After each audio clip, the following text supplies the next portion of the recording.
Good afternoon, ladies and gentlemen, dear colleagues, guests.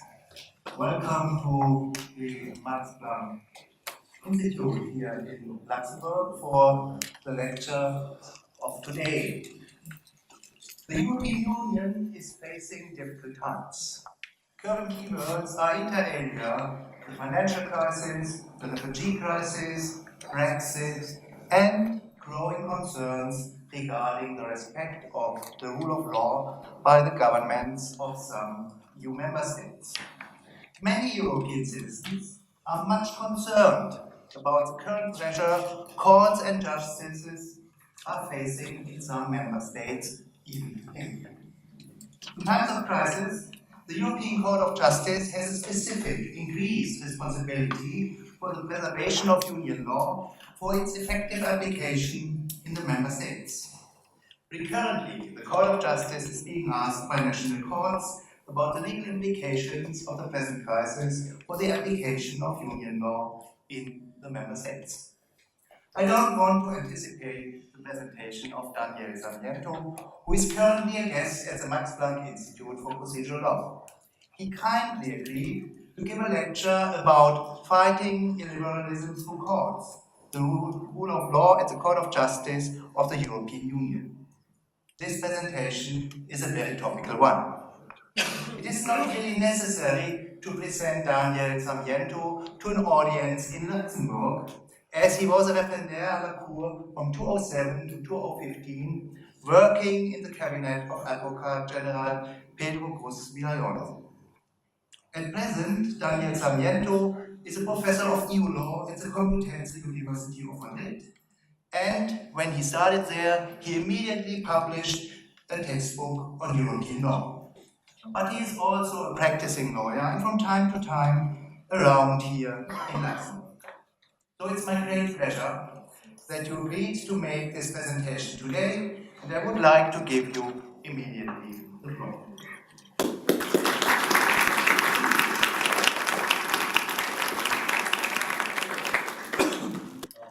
Thank you very much, Professor Hess. Thank you very much for the invitation to speak to this very distinguished audience. Thank you for having me, and thank you as well to Professor Luis Fabri, who co-directs with Professor Hess so wisely this institute in making this lecture possible.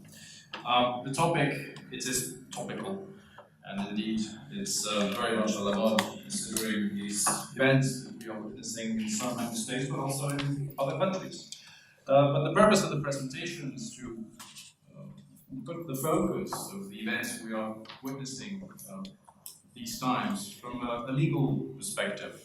And that legal perspective is, in particular, the perspective of EU law.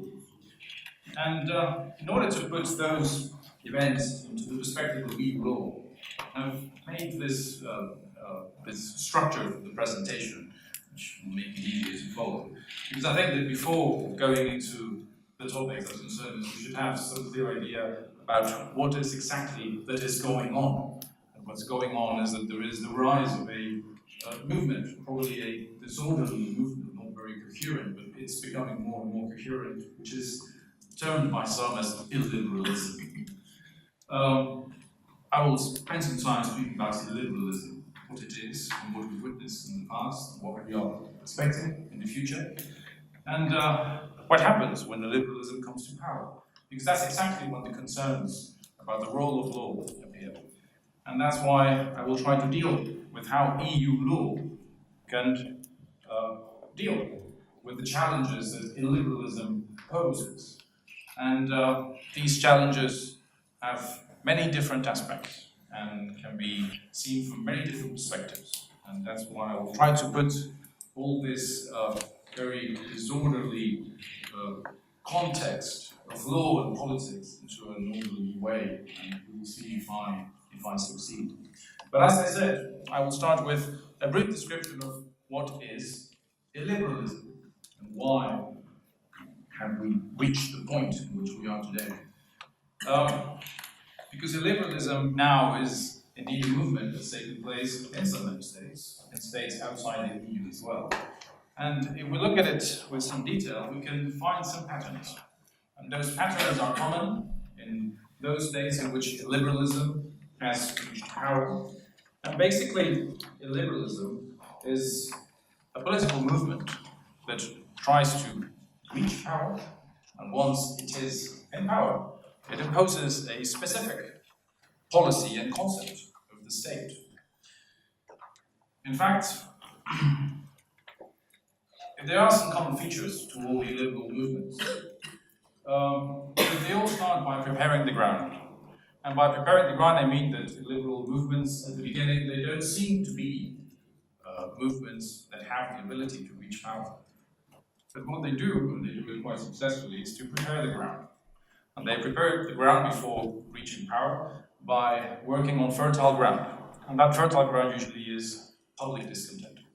Public discontent, which might be political discontent, because of cases of corruption, for example, but mostly it is economic discontent, which is the perfect fertile ground for liberal movements to feed them. Once that the fertile ground exists, liberal movements start divisive discourses. And the strategy is to develop a divisive discourse that breaks society in two. And that rupture of society is not a coincidence that the liberal represents the people. And by representing the people, it's obvious that the other side of society is the enemy of the people.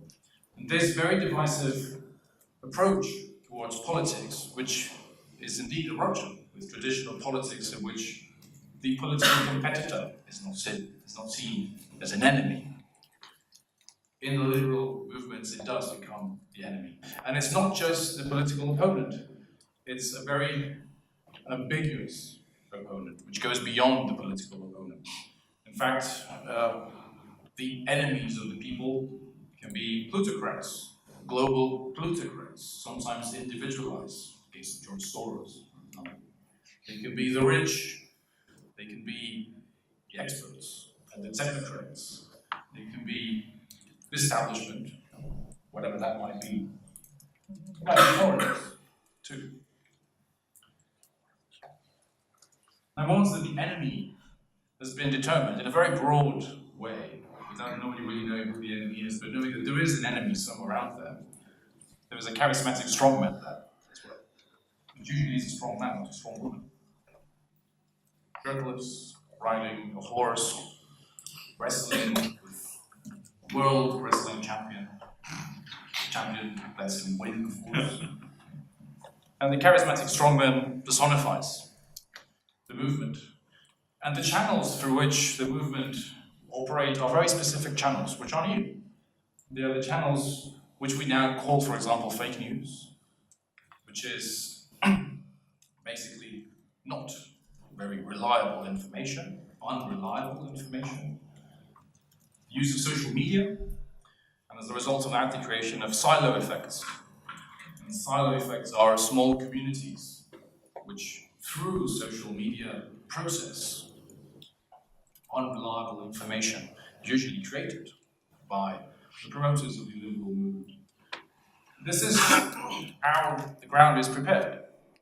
And by feeding on a very broad discontent, eventually they reach power. And when they make it, and they reach power, then the second phase begins. A second phase which consists of controlling institutions. That is the first step of the second phase.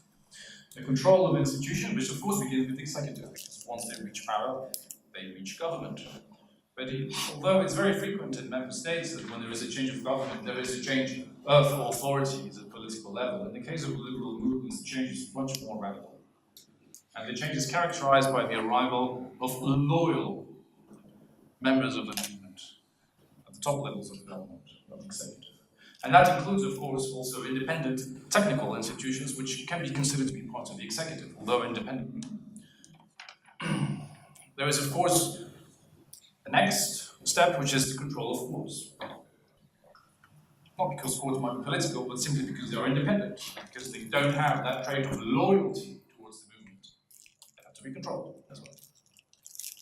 And Parliament, in principle, is at the beginning not completely under control, because as I said, when liberalism reaches power, it doesn't usually reach power by a landslide electoral process. It reaches power, but usually not in a very broad and clear way. Once control of institutions is more or less in the process, there is a second step, which is the one of liquidation of opposition. And not just political opposition. It's anything that's not loyal to the movement. And of course that includes the political opponents. That includes the media as well. Especially unreliable media that does not prove its loyalty to the movement. And if civil associations are also a nuisance, then associations or NGOs are also there to be liquidated too. By the time this happens and the liquidation of opposition takes place, an electoral process takes place, but because of the disappearance of checks and balances, normally there will be a landslide, an electoral landslide. And when the electoral landslide takes place, then we're into the third step. And the third step is one in which we start changing the rules on change. Of course, that means we change the constitution. We introduce electoral amendments, constitutional amendments, and in a relatively short time frame, which takes several years, but it is quite short after all, considering the importance of change, we end up having an autocratic democracy, which is formally a democracy, just in name. Now this is what we're facing. This is it. Now, what does the rule of law have to do with all this? Well, of course, quite a lot. Because if you just make a very quick review of what law and the rule of law is, it stands in quite a strong contrast to what I just described. Basically, we live in liberal democracies. And in liberal democracies, the rule of law stands for politics subject to rules. And those politics subject to rules entail the existence of checks and balances in which no power of the state can remain unfettered in its power. It's always counterbalanced by another power of the state, in which political representation is channeled through political parties, and not the direct will of the people. And in which minorities are protected, because today's minorities can be tomorrow's majorities. And in such a system, minorities have to be protected so that they can be tomorrow's majorities. And that is governed by law as well. And in which there is a free press to channel freedom of thought, and that is protected by law and courts. In markets, which are free, thanks to the existence of rules that ensure the freedom of those markets, and sometimes the restrictions on those markets, which are governed also by law. And of course, with protection of fundamental rights of the individual, which can trump parliamentary decisions, if need be, usually by force. Now, of course, this model of liberal democracy, which has been quite successful, especially after the Second World War, in continental Europe, in Britain, in Ireland, in the rest of the Western world, is exactly what the EU has been interiorizing. Not since its conception, maybe, but definitely since 1992. And that's why, under EU law, the Court of Justice has clearly stated that the community, and now the Union, are a community of law. In the understanding that the European project personifies those liberal democratic values, which have been the values of its member states. And it's also coherent with the importance of law in the EU. Because the project of European integration has been a project of integration through law. And the role of the law, and the role of the courts in the history of European integration has been crucial. And thus, if the project of European integration is so closely attached to the liberal democratic values, the community of law has a very relevant position to play. And that is why now the rule of law is a value of the Union. It's enshrined in the treaties, and that is why we have procedures for cases in which a member state severely breaches those values, as it appears in Article 7 of the Treaty on the European Union, which is, by the way, the types of states that the member states were thinking of when drafting Article 50 of the Treaty on the European Union. We're not thinking about the UK, we're thinking about member states subject to Article 7.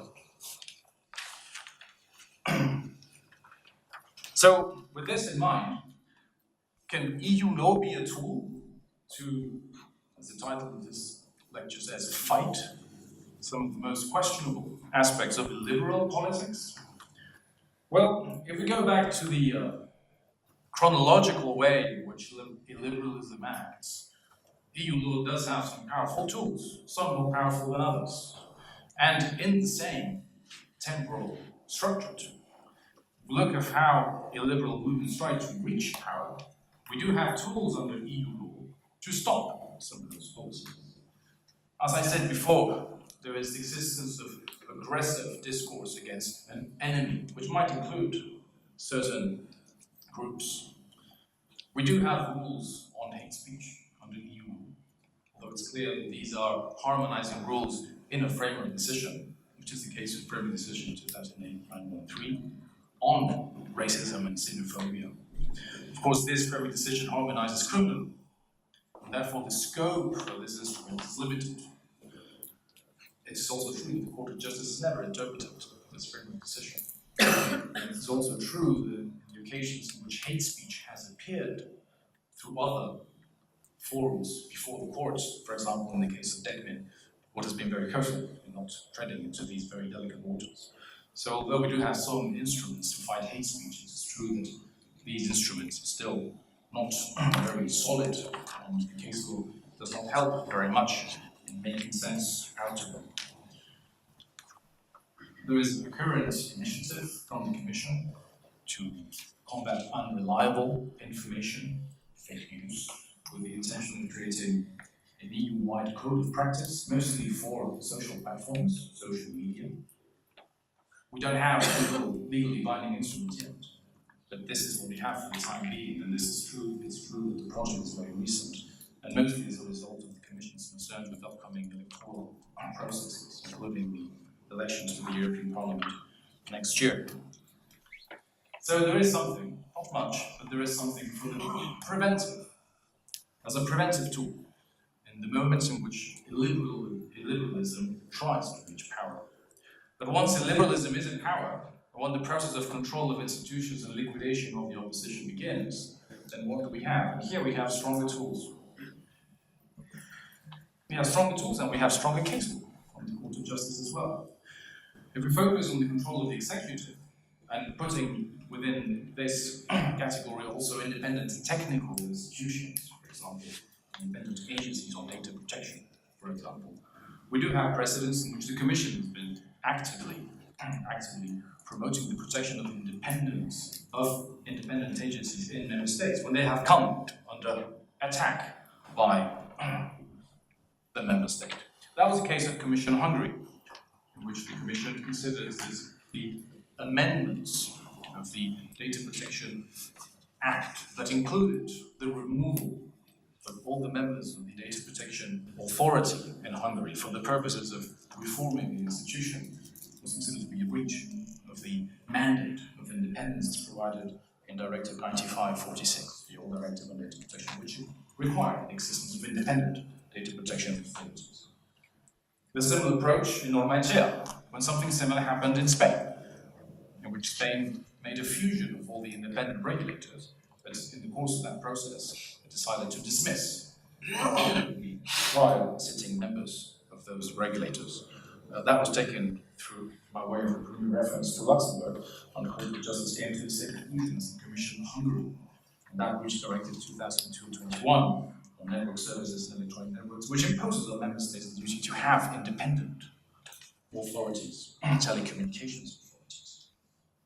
So, when there is a mandate on EU law, on EU secondary law, to have independent authorities, then EU law comes into play. And it can come into play through an infringement procedure, as in the Commission Hungary, or by way of a preliminary reference, in this case made by the Supreme Court of Spain. We have new developments in which something similar is happening. In BCB versus Latvia, which is still pending, it was the dismissal of the governor of a national central bank that is the state. National central governed as national central banks, which have a specific protection of independence provided in the treaties. But of course, the treaty case is the born of control of the courts. It's a treaty case because, of course, but we can envisage how the legislator can come into conflict with the requirements of independence on independent agencies. It's a bit more difficult to envisage how Parliament can come into conflict with the independence of the entire judicial system. But that's exactly what we have been witnessing in the past few years. And the situation that's been created is now developing in Poland is not new, because in fact the court has confronted a similar situation in the case of Commission versus Hungary. And in Commission versus Hungary, a parliamentary act which established a new retirement age on national judges came under fire by the Commission. What was the peculiarity there? The peculiarity was that the Commission filed an infringement procedure on the grounds of the breach of Directive 2078, equality, on the grounds of age. That was the sole ground of review that the Commission relied on, and the court accepted it, and the court declared that there was a breach of the Directive on equality, in this case on the grounds of age, as applied to the judiciary, to the Hungarian judiciary. Now, of course, the developments in Poland that have been taking place recently, which have already given rise to one infringement proceeding, and there might be another coming up in the future, have shown how the Commission has sophisticated its discourse. And although the Commission has also invoked a breach of Directive 2078, the Commission now for the first time has invoked a breach of Article 19 of the Treaty on the European Union, which establishes the general framework of the so-called EU judiciary, EU judiciary, understood in a broad way, national courts as well. It is the first time that the court will have to review the infringement procedure, the breach of Article 19 of the Treaty on the European Union. But it's the proof that the Commission's approach in Commission versus Hungary is now considered to be by the Commission as a modest approach, and that the type of action that was being combated in the Hungarian case now needs further ammunition, so to say, and Article 19 is thought to be the additional ammunition. Now, of course, the court has already interpreted Article 19, but not in an infringement procedure. In a preliminary reference, in the case of the Portuguese judges, which is referenced over there, a case in which the question was whether a lowering of wages of judges in the member states subject to a financial assistance program undermined the independence of the judiciary. In that case, the court very clearly stated that there is a possibility that Article 19 can be breached, although in that specific case there was no breach stated by the court. But the possibility of declaring a breach of Article 19 has been already stated, and it is my impression, and I think it was every reader's impression in reading this judgment, that the court was thinking very much in upcoming infringement proceedings, not only in Portuguese judges. And finally, we have a situation in which EU law can come and bite in order to prevent situations of control of courts in the case of judicial cooperation. In the context of judicial cooperation, we are now witnessing cases in which a member state, particularly in the context of the European arrest warrant, a member state has doubts as to whether it can enforce a European arrest warrant that has been issued from a court in a member state, which is now subject to provisions that could put into question the independence of the judiciary. Now, of course, this is a question that now is pending before the court. We already have the opinion of Advocate General Tanchev. And what's really being raised here is whether national courts of other member states can be the enforcers of the rule of law. Not whether the Court of Justice can be an enforcer of the rule of law, but whether national courts can do that as well on the grounds of EU law. In my humble opinion, I think this is a mistake. And it's a mistake because to transform national judges into supervisors of compliance with EU law by other member states, it's depriving the system of an independent authority to rule on the case, which of course is the Court of Justice. Although national courts can always make a reference to the Court of Justice to have a decision on whether there has been a breach of the law, the truth is that the final word is for the national court. And my impression is that that does not lead to judicial cooperation. That leads to judicial mistrust, and probably judicial disintegration of the current networks existing within the Union.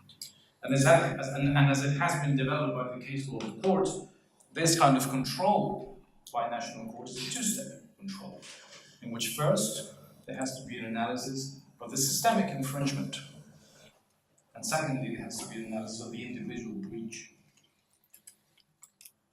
If there has to be an individual analysis of the individual breach, and if the control is over not the case of torture, as it has been the case in Malignossi, the first president so far, but it concerns a breach of the right to effective judicial protection, which is the case that's now being raised and now pending before the court.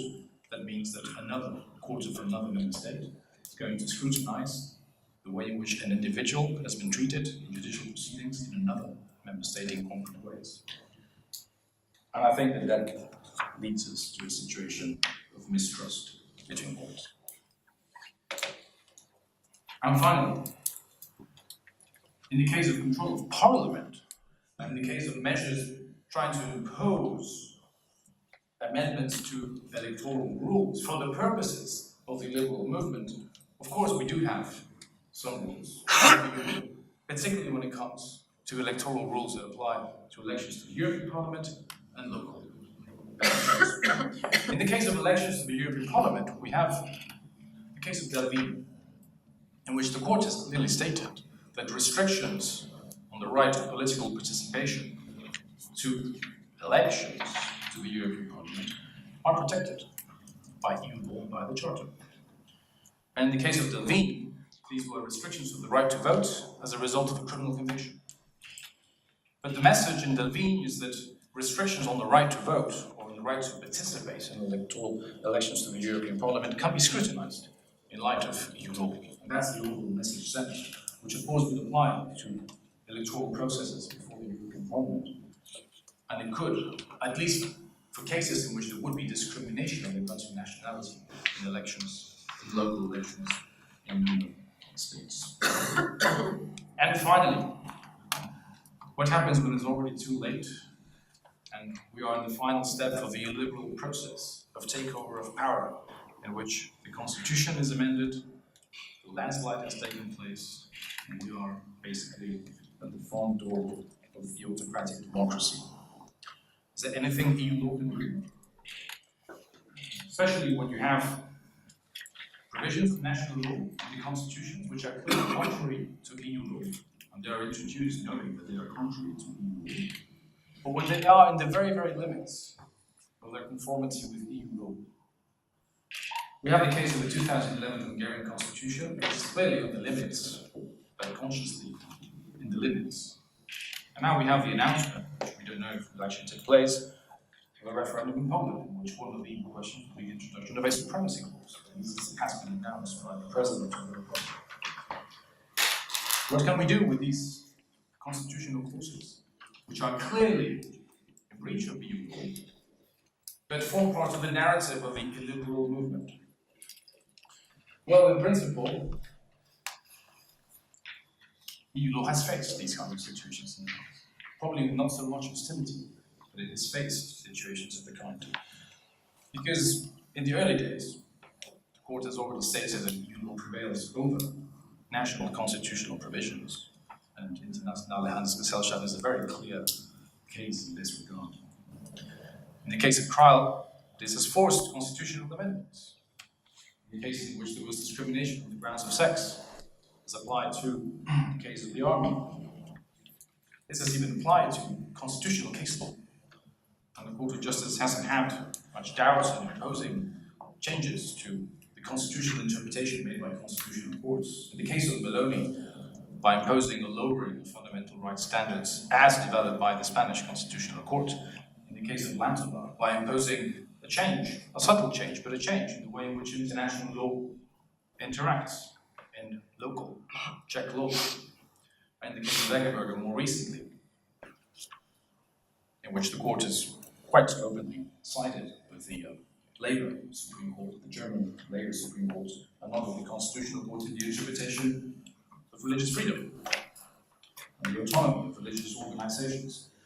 So the court has dealt with situations of breaches of EU law by constitutional rules, by constitutional cases. Now, having done this very quick trip through past precedents of confrontation with strands of illiberal policies by member states in which EU law has reacted, and in particular courts of justice have reacted, I will come here to my conclusion. But here I would make a question rather than propose a conclusion. Should we be solving political issues through courts?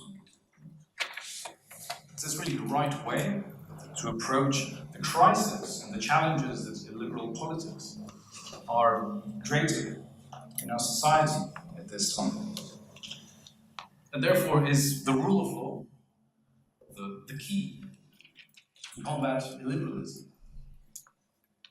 I think it's very tempting for the EU to focus on the rule of law as the main tool to combat illiberal movements. It's in the treaty, it's in Article 7. But above all, as you have seen, there are plenty of legal tools to combat many of the strands. But above all, EU law has been a process of integration through law. And the way through which EU law knows how to deal with challenges coming from member states is through law and courts, which is a very civilized way of solving conflict, which it is. But conflict within the EU has traditionally been conflict concerning protectionist policies, protectionist economic policies, which have been in a very civilized way solved through the law, and thanks to a solid Court of Justice. But is this the same kind of challenge that the EU has faced in the past? I think it's not. And I think that the challenge we're facing is not the traditional challenge that the EU has been facing. This is a major political challenge that the EU is facing. To put the emphasis on this idea, I'd like to put you an example. An example is very close to me as a Spaniard, because it's the example of Catalonia. In recent years in Catalonia, there's been a considerable rise of an independence feeling among the population. A legitimate independence feeling among the population. However, there are many common features with some of the illiberal strands that I mentioned before. There is a fertile ground, the 2008 economic crisis, which struck Spain very severely. Of course, it also struck Catalonia. A discourse started feeding the movement of independence, in which a divisive approach towards the issue became predominant. We, the people, and you, not the rest of Spain, you who do not support independence, are not a part of us. That divisive approach towards politics mobilized supporters of a divided society. And there's a very strong discourse about democracy, democracy over rights, because it is the will of the people. A lot of misinformation, the control of the executive, because Catalonia is a very, very autonomous region, and therefore the regional government has full control of the regional powers. And by taking a glimpse into the transitory laws that were enacted in the Catalan Parliament, you can see that there was an attempt, if independence was to come through those transitory laws, of considerable control of institutions, including the dismissal of the entirety of the High Court of Catalonia and the appointment directly by the government of its judges. Now, this challenge, how has it been responded by the Spanish central state? The rule of law. That has been the response. If town halls in Catalonia decided to take away the Spanish flag, central government would bring the town hall to court, and the administrative courts would impose the duty on the local authority to put the flag back up. Thousands of flags were taken down, thousands of judgments imposed as flags to go up again. hours and hours and hours of time of civil servants and state lawyers spending the time getting those flags up again in the town halls. The rule of law. If the Catalan parliament enacted laws which were in breach of the constitution, clearly in breach of the constitution for lack of competence, if those laws were to be enforced, then central government would bring all those implementing measures before courts, and those implementing measures would be suspended immediately. Rule of law. If the constitutional court's decisions were not complied with by the Catalan authorities, central government would bring those decisions immediately before the administrative courts, so that the decisions of the constitutional court prevailed. The rule of law.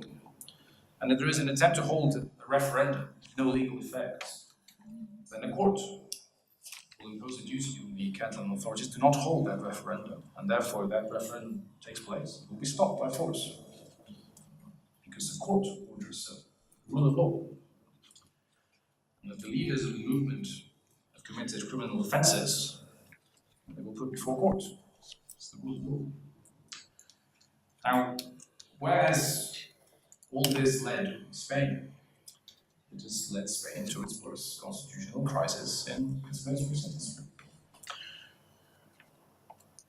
Not only because the independence movement is clearly unilateral movement of breach of the constitution, but also because there has been no political discourse at all trying to engage with the independence movement. Despite the fact that the ethical and moral arguments of some of the discourses within the independence movement are very critical and criticizable, in my personal opinion. But nobody has engaged with them to counter-argue, definitely not from the government in Madrid. Why? Because the rule of law was enough. That was sufficient to put an end to this uncomfortable movement. It's creating a lot of uncertainty within. Now, what does this tell us about the rule of law in the EU?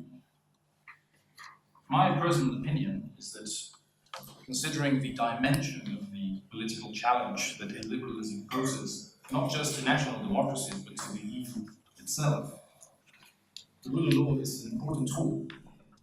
It's a tool that must be used, particularly to fight those strands of illiberalism that deserve to be contested through courts. However, illiberalism must also be confronted on its arguments, and not only on its legal arguments. And in order to confront it on its arguments, the EU has to do something which is not done in the past, which is to enter into a political discourse with member states about values, and not about the internal market, and about the virtues of the internal market. Therefore, although, of course, I believe in the rule of law, as all of you do as well, my conclusion is that it is not just for us lawyers in courts to handle a major political challenge. This is also our role as lawyers, but also as citizens, to demand our representatives, to defend our shared values. But it's also a duty to demand the representatives that they engage actively in the discourse with the liberal voices that become much more audible than all the rest. And that is why,